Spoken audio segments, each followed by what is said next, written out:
Welcome to the Secrets of Seaford podcast, where we discuss the secrets of Seaford. I'm Kat, I'm Anon. and we hope you enjoy Season 1, Episode 2 of the Secrets of Seaford.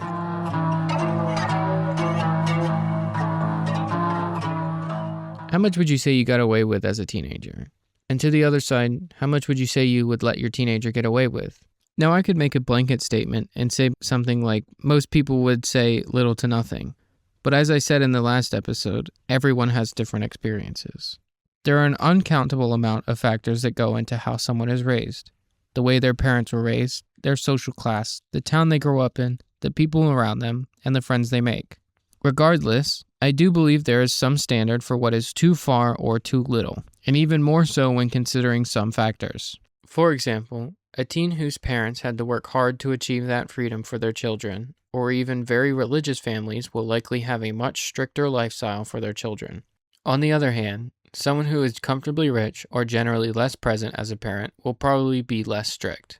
When it comes to family dynamics, one particular family stands above the rest as the most interesting. Not so much on the surface, but with a little bit of research into each member, the picture that forms is a beautifully chaotic mess of tragedy. In this episode, we will uncover the skeletons in the Barker family closets and discover how Donny and Brandon are connected to Mary and the incident. Just as a recap, last episode I was contacted by an anonymous user by the name of MissHer24, who we now know as Kat. Through Kat, I learned that a young Mary Duncan was killed by bullies and the whole thing had been caught on camera, but it was covered up by the city. I also managed to connect the person recording the video to a set of identical twins named Donny and Brandon Barker, or also locally known as the Twin Terrors. At that point, it had gotten late, so Kat, and shortly after I, had gone to bed. I couldn't sleep though, the video replaying in my mind. I couldn't get the image of her on the ground out of my head. The pool of blood around her, the stillness of her body, the fear frozen on her face, it all sat like a stain in the back of my mind. I had to get justice for Mary, no matter the cost. I needed to find the twins, but for now, I really needed sleep. I honestly couldn't tell you why her specifically. She was so nice to everyone. So when Rachel was talking about some girl trying to get with her boyfriend, I had no idea she was talking about Mary, especially not after our fight.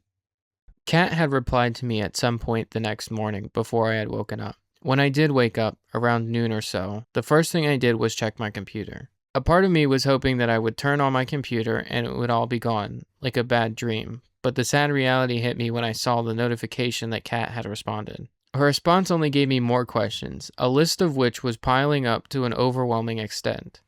If I wanted to get anywhere, I would have to start somewhere, so I asked about the twins. Your Google Doc mentioned the twins. Would I be correct in assuming they're Donny and Brandon Barker? If I'm honest, I didn't expect a response right away, considering it was the middle of the week and it had been a few hours since she sent her text. So instead of waiting around, I went back to the forum to see what else I could find on them. When I had looked the night prior, I had really only looked into their identities, but didn't go much into everything else. There was hours of footage of them terrorizing the townsfolk. Cell phone, dash cams, security cameras, doorbell cameras. They had been caught from every angle. And not just once, hundreds of times. There was enough evidence here to put anyone away for life, so why not them? If these two teenagers had done enough harm to reasonably spend the rest of their lives in prison, why aren't they? From what I saw, this question is frequently asked by users of the forum, which only looked to have about 200 unique users, but many of them were clearly burner accounts meant solely to share the footage they had collected, then disappear. Regardless, amongst the active users, the question was always answered with two simple words: their dad. Again, more questions came to mind, particularly, who is their dad? A question that would not be nearly as hard to answer as any of the others. A quick Google search of Donny Barker led me right to his Facebook page, which he surprisingly posted on somewhat frequently. A lot of him, his brother, and another guy partying and hanging out, but also in his friends were others who shared their last name, his brother Brandon, and two others named Mark and Grace. Mark's page was almost entirely police work related, with an appreciation post for his wife and son sprinkled throughout. I scrolled down for a minute until I discovered two anniversary posts, but not a marriage anniversary, the anniversary of his promotion to police chief and the anniversary of his wife Grace's death. They were posted about a week apart, One on January 8th, talking about how he was grateful to have been police chief for 3 years now, and the other was posted on New Year's with a caption that said, "It's been 3 years since my beautiful wife Grace passed on, and I know she's been working hard to keep our lives good from up there in heaven." How did you know their names were Donny and Brandon? Finally, a response from Kat. There's a whole forum dedicated to them. People call them the Twin Terrors. Really? A whole forum for those two dumbasses? What did they do to get so much attention? You really don't know? They've been terrorizing the town since 2023. They get drunk and drive around with no regards for anyone else's safety. I mean, I knew they would drink a lot and do stupid stuff, but nothing that bad. And if it is so bad, then why haven't they been arrested? I'm currently looking at the forum to see what I can find. So far, I've learned that their mom died about a week before their dad was promoted to police chief at the beginning of 2023. Do you know why they would have been recording Mary? The video came off as if the whole thing was planned. I didn't know them personally that well, but they did spend a lot of time with Rachel's boyfriend Isaac. All I know is that Rachel had planned the whole thing. She wanted to teach her a lesson, but she really only wanted to embarrass and scare her. I hadn't spent much time with her at that point, so I didn't know any of the details. Okay, so 2 questions. First, is Isaac the guy in all of Donnie's pictures? Second, if you were Mary's best friend, why were you with Rachel when she attacked Mary? Yeah, Isaac and the twins were always hanging out. I wouldn't be surprised if Isaac was involved in whatever incidents the twins were caught doing too. What do you know about their parents? I know their dad is chief of police. They would brag about it sometimes. Their mom was one of my favorite teachers. Honestly, she was popular with everyone, especially the boys. Everyone was devastated when she passed away. What happened to their mom, if you don't mind me asking? I don't remember all the details, but from what I do remember, it was a wrong place, wrong time situation. There was an attempted robbery that went sideways, hostages, a shootout, and she got caught in the crossfire. It was a very confusing morning when she didn't show up for class. Oh yeah, I do vaguely remember hearing about that a few years ago. I had no idea she was a teacher at the high school. I can't imagine how the twins and their dad felt, but I guess it makes sense why he went so hard into his work afterwards. Now that I think about it, I think I remember Rachel talking about it being around the time they started drinking a lot. Something about Isaac blowing her off to hang out with them because they needed him. I'll have to check the earlier posts on the forum to see if anything lines up with that. That sounds good. My break is almost over, so I have to go. Also, midterms are coming up, so I can't promise I'll be on here much for a bit. Please don't give up, though. You're the only person that's actually listened to me and put an effort to help.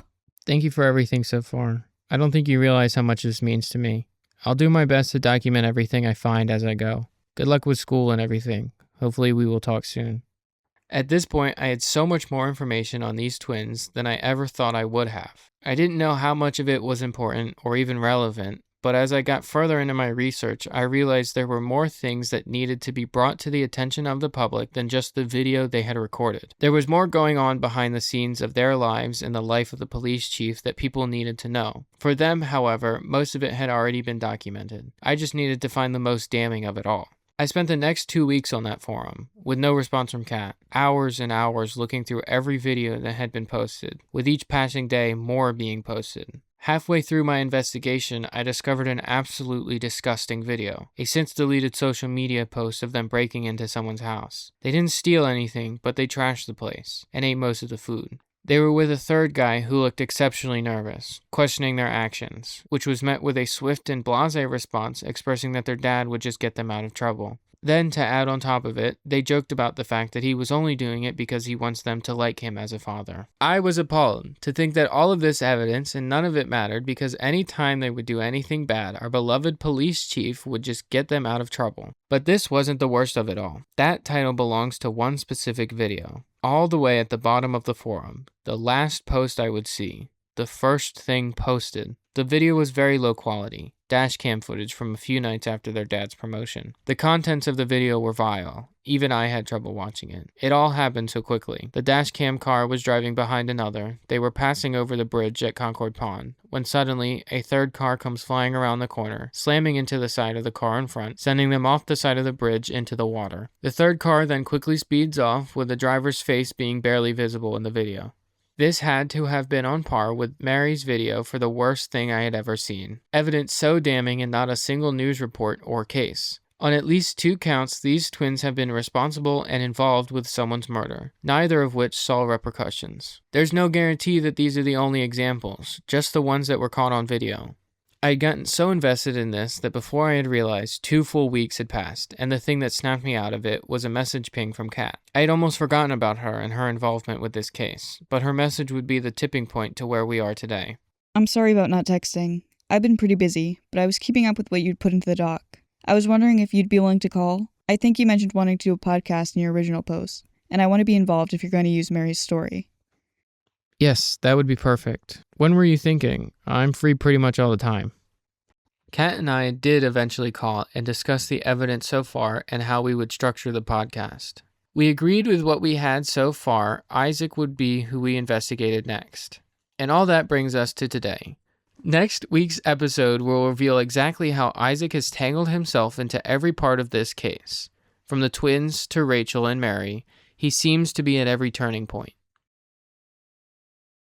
And a special thanks to Lay Figure for the intro music for this episode. This podcast is licensed under the CC BY NC SA 4.0 license.